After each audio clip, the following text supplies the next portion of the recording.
Hello my sweet friends, welcome back to my channel and happy Friday. We are on track today for our project this week, and this is going to be part 2 of our strawberry gnome folio. In yesterday's video we did create the base. I'll link that in the top of the description so you can find it easily. Today we get to do the fun part, and that is to finish it with all of our fun papers and the images from the strawberry gnome tag printable. Lots of room in here for all kinds of pictures and journaling and memories, and this is very heavy and sturdy, and it was so much fun to make. So make sure that you check out the top of the description for a link for that printable, and stick with me and we will make this together. So for the project I'm working on today, I did pick that strawberry gnome tag printable from my shop, and I decided I was really going to work through as much of my stash as I could. So I went through all of my paper pads and I pulled out all the ones that had coordinating colors, and for this project that turns out to be very bright pinks and fresh nice greens, and so I just went through and pulled those sheets out. I went through quite a lot of paper for this project, and that makes me really happy to get through a lot of stash. But you would just pick papers that coordinated with the focal images that you want to use, and I do recommend for this project to use single-sided paper. It definitely helped to reduce quite a lot of the bulk on the inside, and that way we can add more fun layers. So we've got the book that we created in Thursday's video here. It's all set to finish, and I've also got all my pockets ready to go. So what I want to do first is start making my pocket for all of these page sections. And what I want to do first, remember, is add my pattern paper to the inside of this pocket before we close it up. And I just happen to have this strawberry print, and I thought it would be a fun time to use it. It goes with those tags so well. So my paper layers for the insides of the pockets, as well as all the full-size pages throughout, that's all the flips in the front and back cover, is going to be a cardstock size of 5 7/8 by 4 7/8. And the pattern paper is 5 3/4 by 4 3/4. And that's going to leave me my nice borders all the way around. And I did pick a sweet, crisp, appley green to go with that fresh pattern. This strawberry was really sweet and it coordinated well, so I decided it would be just the right time to use it. So I did add that to the inside of my pocket, and I'll go ahead and flip that over and seal up the tabs on the side, so that our pocket will be completed. And then I can take off my paper tape from the back. I'm going to use my favorite combo of double-sided adhesive as well as Tombow to make sure that it is well secured, and my double-sided tape will help to hold all of these in place while the glue sets up. So you don't want to go too far close to the edge so that it doesn't squish out, and also you just want to make sure to get a nice coverage on there so it will be well secured. So I decided that my pocket pages go on the left and all of my flap pages go on the right, and you could do whatever combination you like, but I would recommend keeping your folded side toward the outside of the book, and that just helps to reduce some of that bulk. So what I want to do, the hardest part of this is keeping your fingers out of the glue, see, is just go ahead and line up that corner, because you've got a finished page size that is the same size as the book. And so this is just really easy to go ahead and add that. So now we've got our pocket page portion adhered to the book. I want to finish off the front of this pocket as well. So I have a cardstock height of 1 7/8 and a width of 4 7/8. And then the pattern paper is 1 3/4 by 4 3/4. Remember, I'm going to pop those measurements up on the screen also so you can see them there as well. And I am just going to finish the front of this pocket. I chose all of the papers that would be a nice contrast as I run around. So if you had a large pattern, I added a small one. If I had more pink here, I would put more green here, just so that it would look like nice layering patterns. And I'm also only using the double-sided tape on my pocket front because this is not going to be a bendy part, so it is well secured. So the next thing I want to do is come over here and start adding the pages for my flip portions. So remember that we have the same size measurements for all of these pieces. I'll just share one more time. The cardstock is 5 7/8 by 4 7/8, and the pattern paper is 5 3/4 by 4 3/4, and that will be all the way throughout the full-size pages as well as the front and back cover.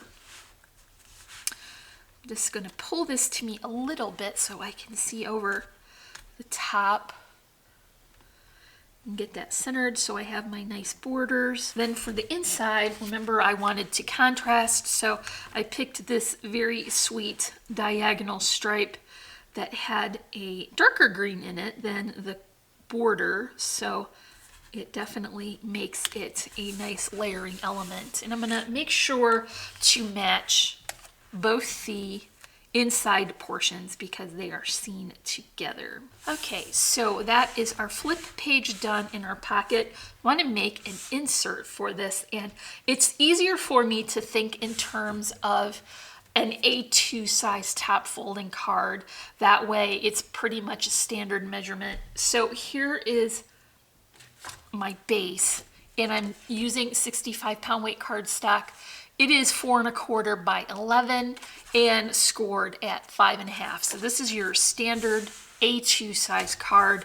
And remember that I'm going to be alternating the colors in the pattern. So here is a pretty chevron green, and I'm still going to continue to use that same apple green cardstock throughout. You would match whatever collection or paper that you're working with, and I want to make sure to cover all of the sides on this so it has a nice finished look inside and out.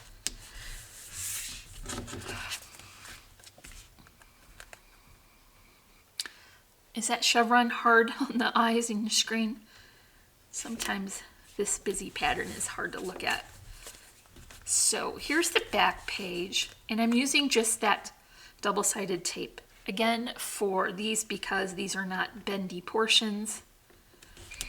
And that finishes this. What I want to do is bring in that tag from the collage sheet, and I'm going to place a die cut doily first just to make it a little bit more special. So this was that Recollections die, and so I just cut my crisp white cardstock from that, and here is the tag for the inside. I chose 4 that I thought would look really cute, and I cut them out leaving a border of white all the way around so that it would look like more of an ephemera piece. And I decided not to punch that hole.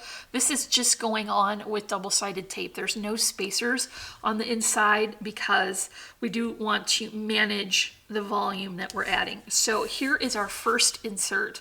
I think that looks pretty cute. We can just tuck the back portion of that into our pocket. There is some additional room in this pocket if you have some other keepsakes or mementos that are flat, so you have more room to put things in here. And so this is going to be our first set of pages. One flaps open, and your insert is a top fold, and then you have that great pocket. So I'm going to continue to add my pages just the way that I did with these throughout the rest of the book. I'll go ahead and speed that up, give you some music to listen to, and then I'll meet you back here when I'm done with that.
Okay, so now I've got all of my pages added. There's flips, there's pockets, there's inserts. We've got different combinations of those bright, cheery pinks and greens.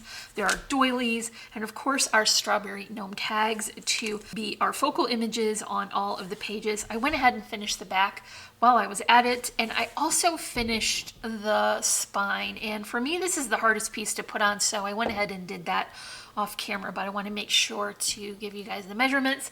So the cardstock is 1 by 5 7/8, and the pattern paper is 7/8 by 5 3/4, and that way you're going to keep your nice border of white all the way around, and it will have a nice finished edge here. So this would be the time you want to come in and add your ribbon. I just went ahead and put a little piece of my tape there to hold it in place temporarily while I have the other layers ready to put on, and this will just keep it right where I want it. I did measure off a generous length so that I can have a nice size bow. This beautiful dot is from a really reasonable ribbon. I'll make sure and link them in the description below so you can find this as well. And now I'm going to add my front cover, and that will sandwich the trim in between the base and this top layer. So I'm just going to pull it a little bit toward me so that I can see to get this lined up. And now you can see that I picked the same pretty offset check for the whole cover so that I can bring back in that sweet strawberry pattern. I think the pinks and reds coordinate perfectly. I'm still using my green cardstock. That will help to keep these two busy layers from looking like it's too much. And then I pop this up on a foam spacer so that we can begin to get some dimension. And this just gets centered right on the front of the cover. I did cut an additional doily. This one is the Cherry Lynn Tea Party doily. I'm just going to move it up slightly to the right and to the top because we have, first of all, our tag and a very generous flower arrangement. Here is the tag that I picked for the cover, that sweet little gnome with her polka dot hat and her little jar of jam, and I put that up on a spacer as well. There is an eyelet that coordinates and some chunky twine just to give this a nicer, more finished look. I'll just line that up over top of that doily. So here's our flower arrangement. I picked a combination of bright pinks for this in different sizes so that I could get a nice shape. I anchored the corner with one that has quite a lot of glitter on it, so it's a little bit more fancy. And then I balanced that on the side with, these are probably more of a magenta pink. You can definitely tell they're a layering flower. I put my twine in my die cut foliage here, and I put another layer of die cut foliage cut with some pretty pink glitter cardstock just to have an extra layer of detail. And this is going to go right down in the corner. I don't want to cover up too much of that gnome, but I do want to be careful to keep all of the fragile bits in from the edge so that they don't become damaged. I put this on as one single piece just so that I can position it exactly all right where I want it. And this will be the accent for this corner. To balance it, I'm going to bring in a butterfly charm and a vintage button. I'll add these as I do using my hot glue and put the string inside and then cover it with the vintage button so you won't see the cut ends. I did bring down my sequins, but I think this is just the right level of detail because of those strawberries. I do, however, want to add a little bit of stickles here. I think there is an opportunity to further accent like the polka dots here. That's really sweet. And then she has some braid, so I'll put that on just the sections of her braid, and then maybe a little bit on the jam top and her bows. And that will be it. You don't want to put too much glitter on because it gets too busy, but I think that's just the right amount. Okay, so that's all for our project. It was quite a lot and we did take 2 days to cover it, but I think we can definitely appreciate that we added so many layers and fun details that it really did need to be a 2-day project. If you enjoyed this style where we break up a bigger project into 2 portions, let me know in the comments below. If you check the top of the description, I'll have a link for day 1 for the base and also for that printable. You can check that out in the shop if you're interested. You can also find links to all of our social media sites there. And if you're not already, I would love for you to join my crafty little family by hitting the subscribe button and the bell notifications so you'll be alerted every time we add new content. I'm wishing everyone a happy and productive day, and thank you so much for joining me. Bye.